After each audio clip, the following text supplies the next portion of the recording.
Assalamualaikum warahmatullahi wabarakatuh. Apa khabar semua? Saya doakan saudara dan saudari semua berada dalam keadaan sihat walafiat, insya-Allah. Pada 15 Jun 2021, saya telah mengumumkan Pelan Pemulihan Negara atau PPN yang merupakan satu strategi peralihan keluar secara berfasa dengan teratur dan sistematik dari Camelot pandemik COVID-19 ini.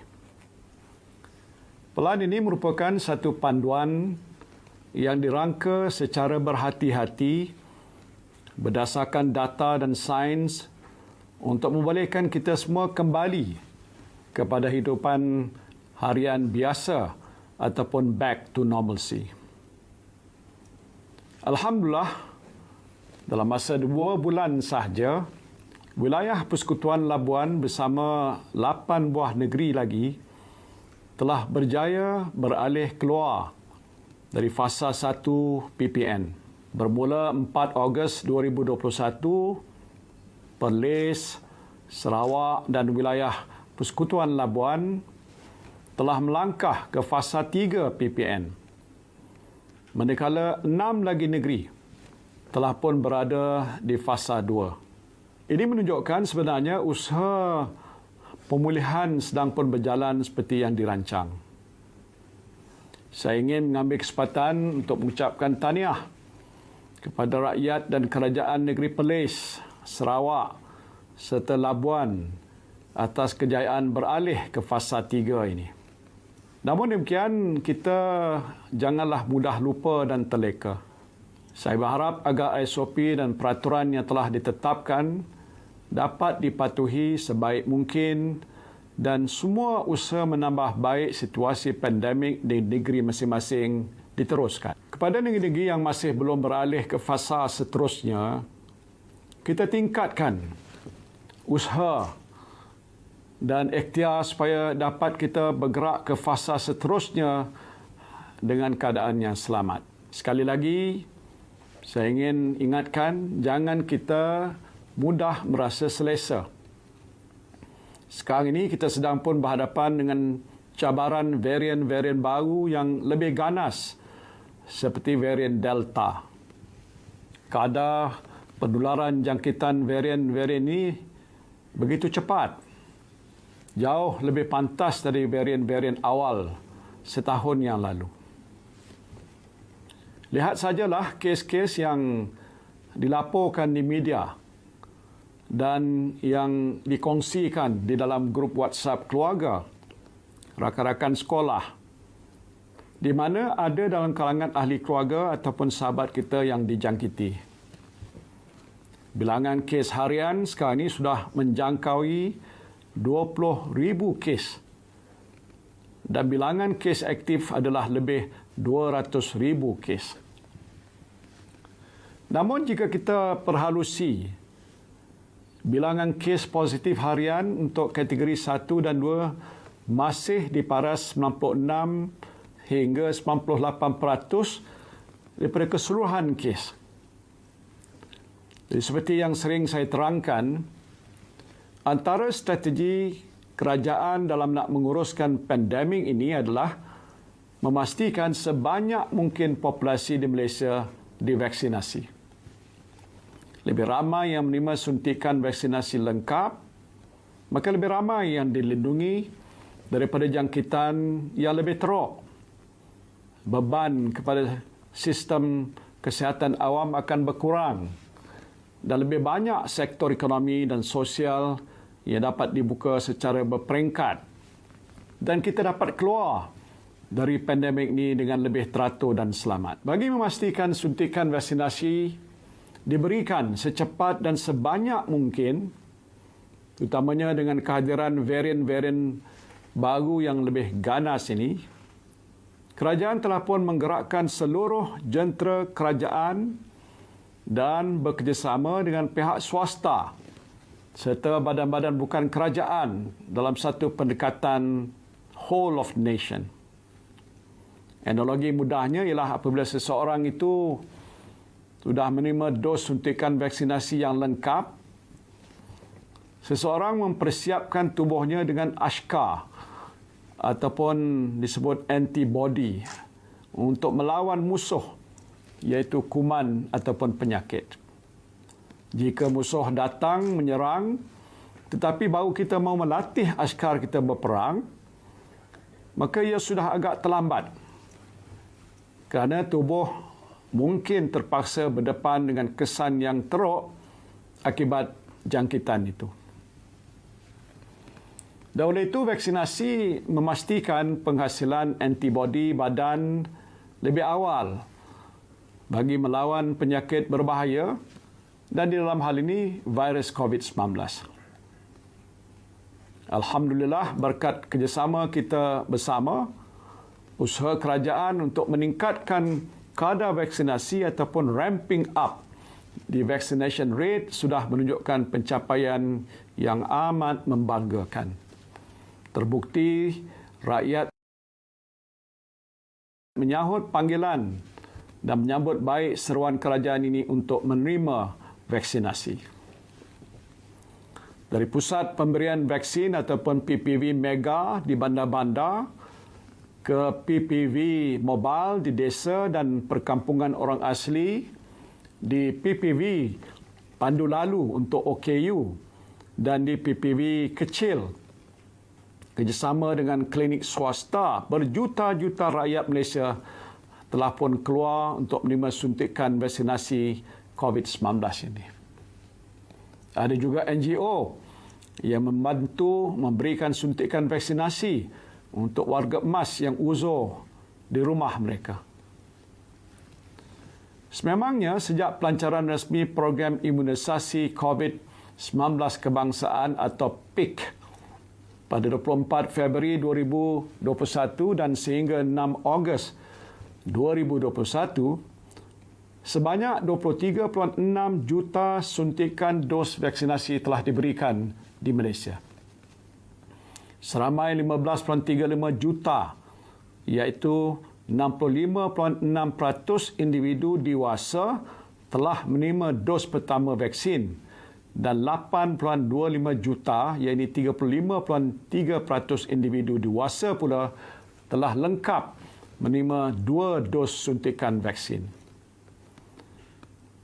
Sejak 12 Julai 2021, kadar vaksinasi harian telah mencecah lebih 400,000 dos hampir setiap hari dan buat pertama kalinya melepasi paras 500,000 dos pada 22 Julai 2021.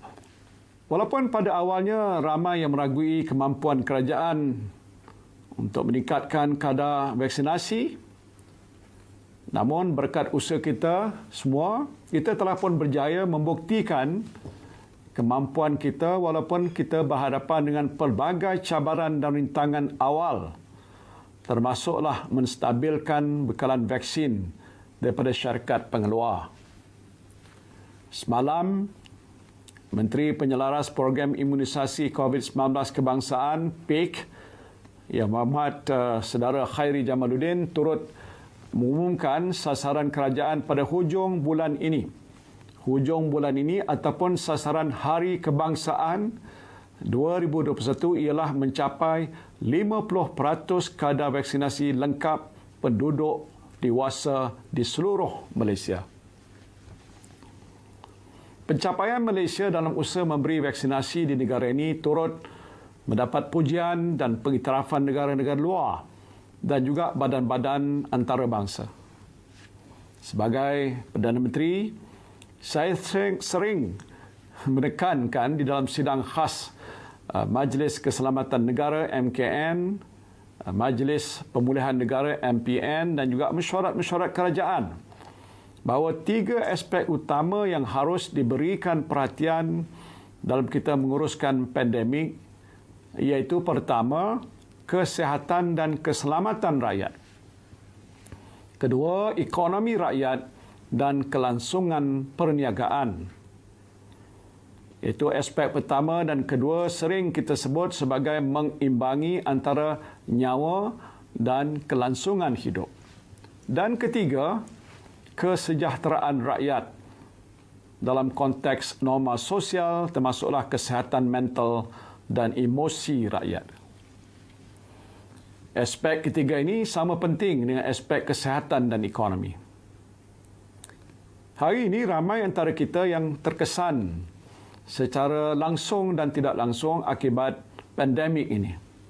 Bukan sahaja lebih ramai keluarga dan kenalan kita yang dijangkiti dan mungkin ada yang terkorban, malah kehidupan normal harian kita juga terganggu.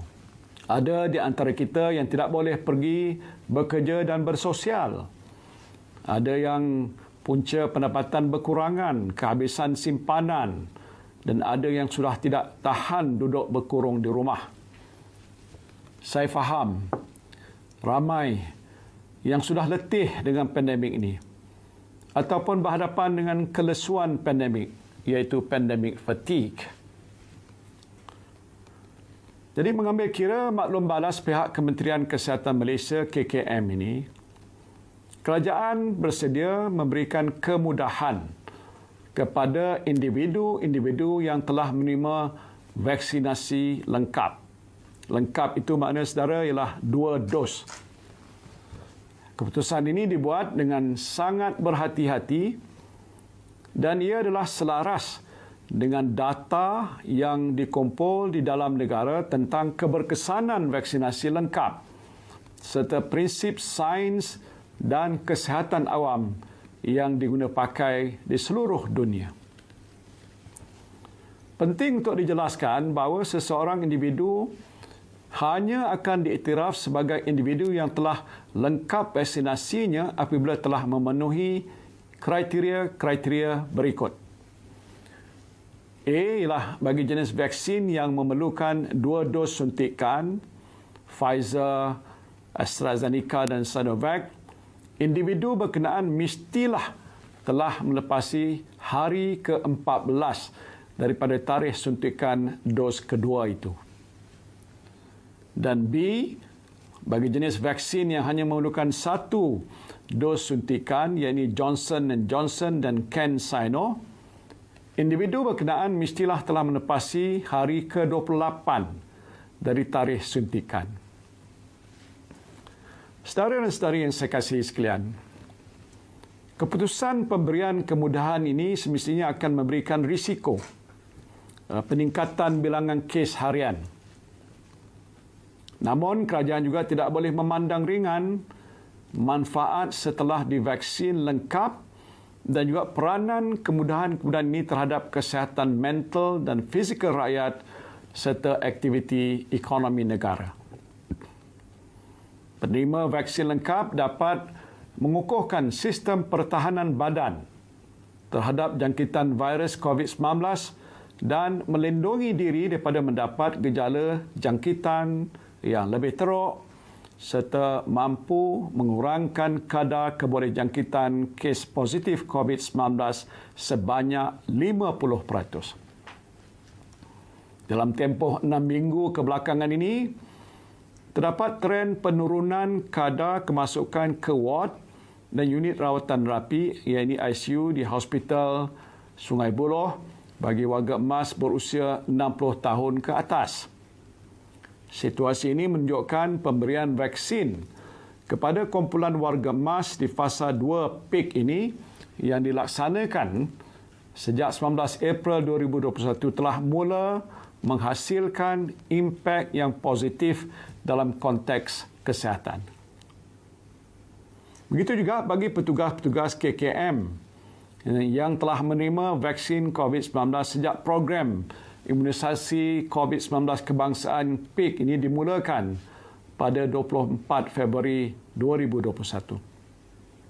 Seramai 246,242 petugas telah menerima vaksinasi lengkap dan didapati hanya 4,635, iaitu 1.88%.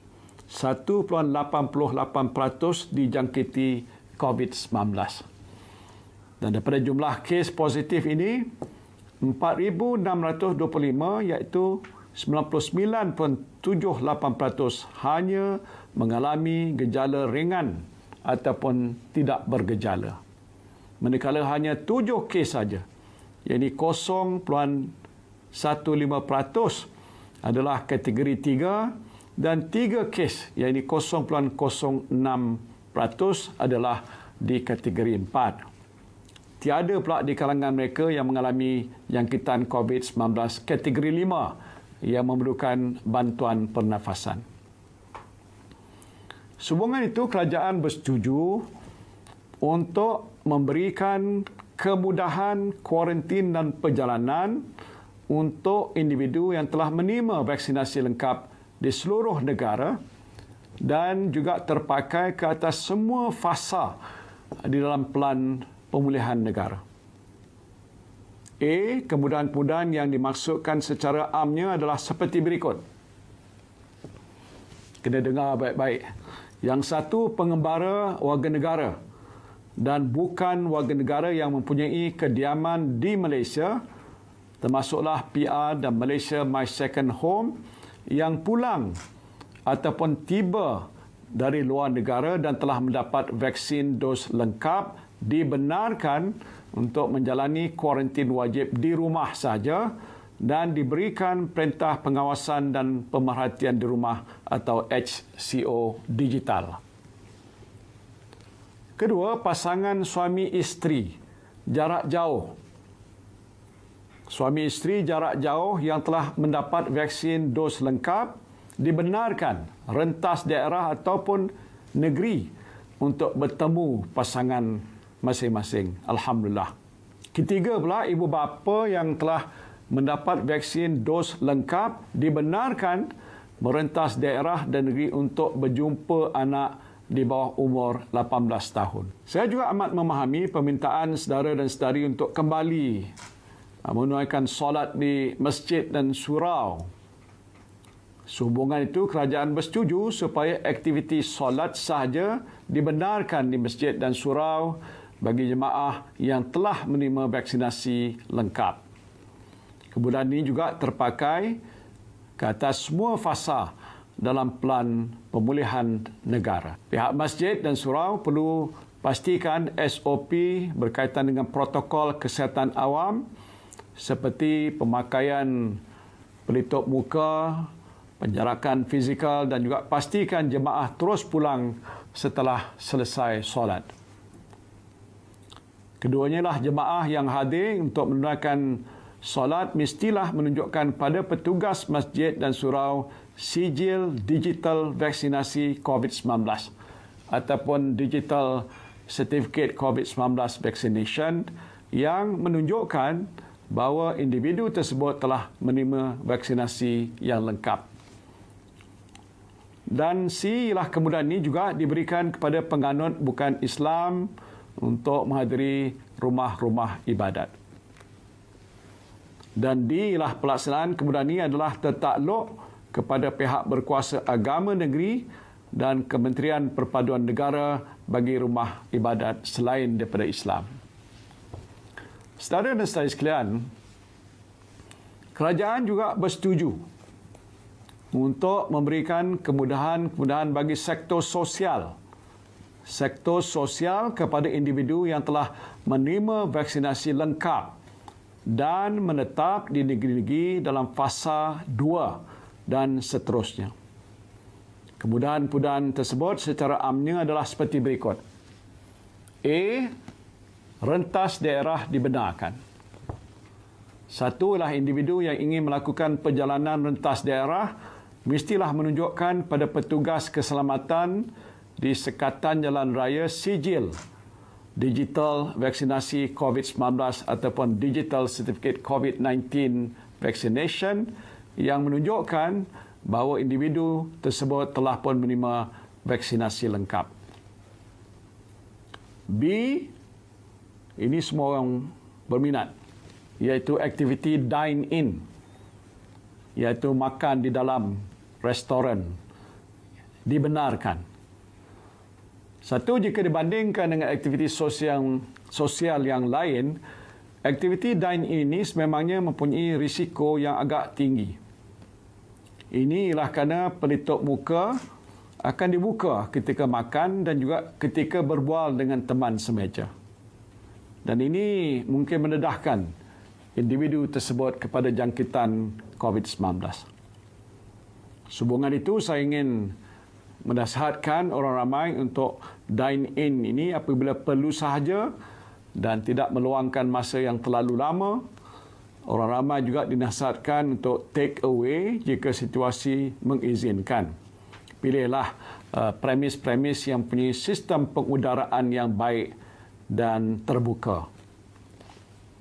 Ketiganya, saya juga ingin menyarankan kepada pengusaha-pengusaha premis kedai makan supaya menyediakan lebih banyak ruang tempat makan di bahagian luar premis bagi pengudaraan yang lebih baik. Kita faham bahawa risiko penyebaran virus COVID-19 ini adalah jauh lebih tinggi di dalam premis berbanding di luar premis. Keempatnya ialah pemilik premis kedai makan perlu pastikan mereka yang memasuki premis untuk dine-in ini mesti menunjukkan sijil digital vaksinasi COVID-19 ataupun digital certificate COVID-19 vaccination yang menunjukkan bahawa individu tersebut telah menerima vaksinasi lengkap. Sekiranya yang nak masuk itu hanya baru dapat satu suntikan, maka dia tak boleh dibenarkan untuk dine-in.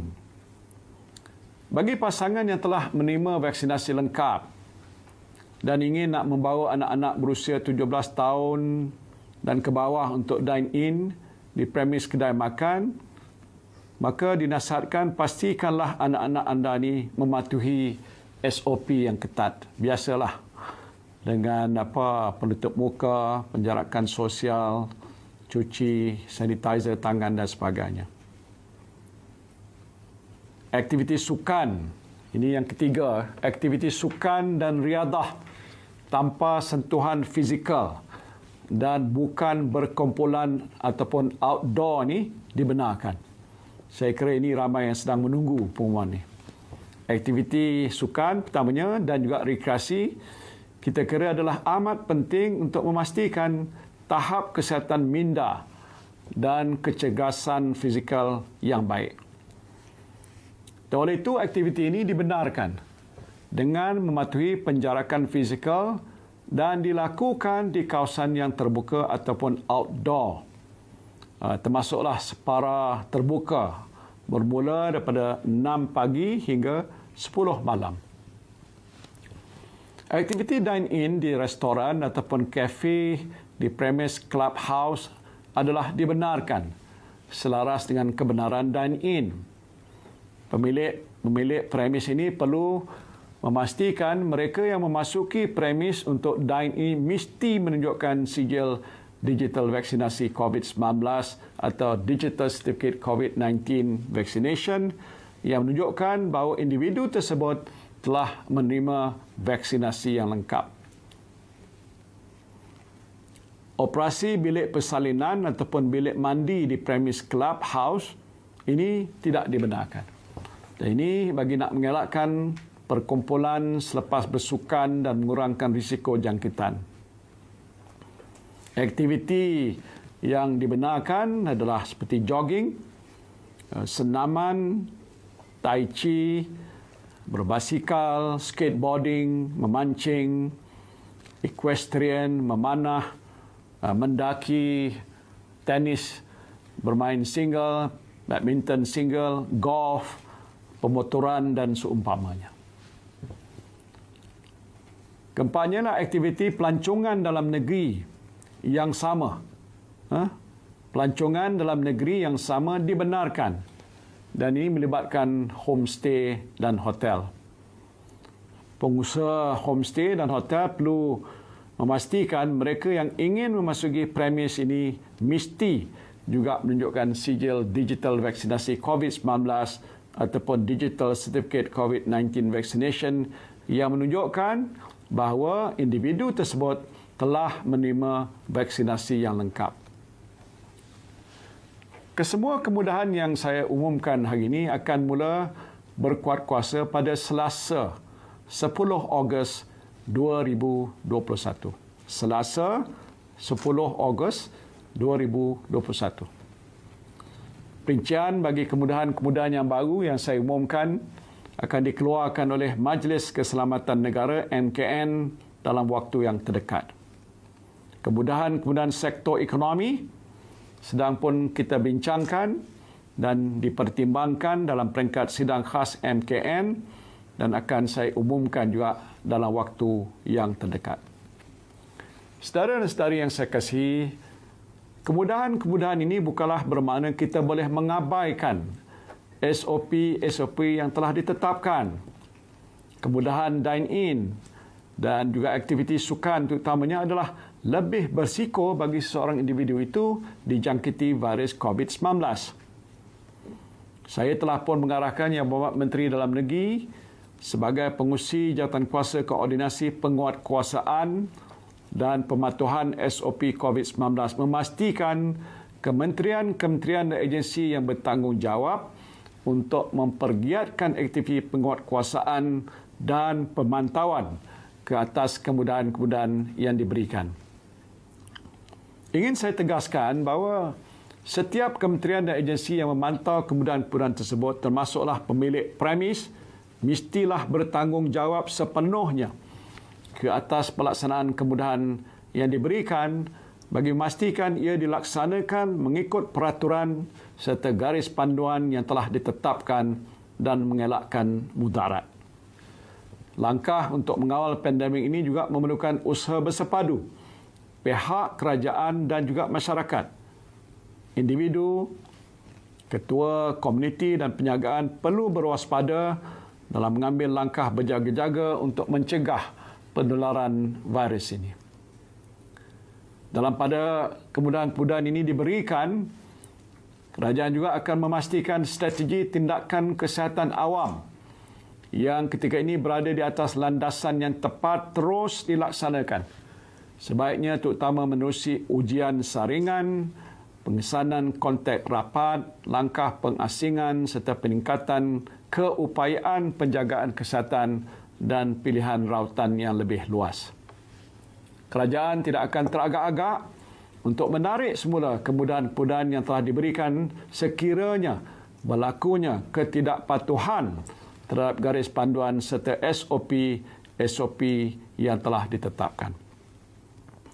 Jika berlakunya jangkitan di premis yang menikmati kemudahan-kemudahan ini, Kementerian Kesihatan Malaysia terutamanya akan segera mengambil langkah sewajarnya termasuk melakukan penilaian semula risiko serta tidak menolak kemungkinan menutup serta-merta premis atau kawasan yang terlibat selain mengeluarkan kompaun kepada pihak yang dikenal pasti melanggar SOP.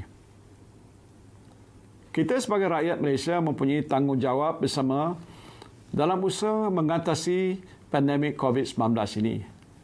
Sememangnya lah kemudahan ini adalah bukti kepercayaan kerajaan bahawa rakyat yang sudah menerima vaksinasi lengkap boleh membuat pertimbangan risiko kendiri yang rasional, yang bijaksana dalam nak menghadapi ancaman virus COVID-19 yang kini sudah berleluasa di dalam komuniti kita. InsyaAllah kita menang bersama. Sekian, wabillahi taufiq wal hidayah. Wassalamualaikum warahmatullahi wabarakatuh.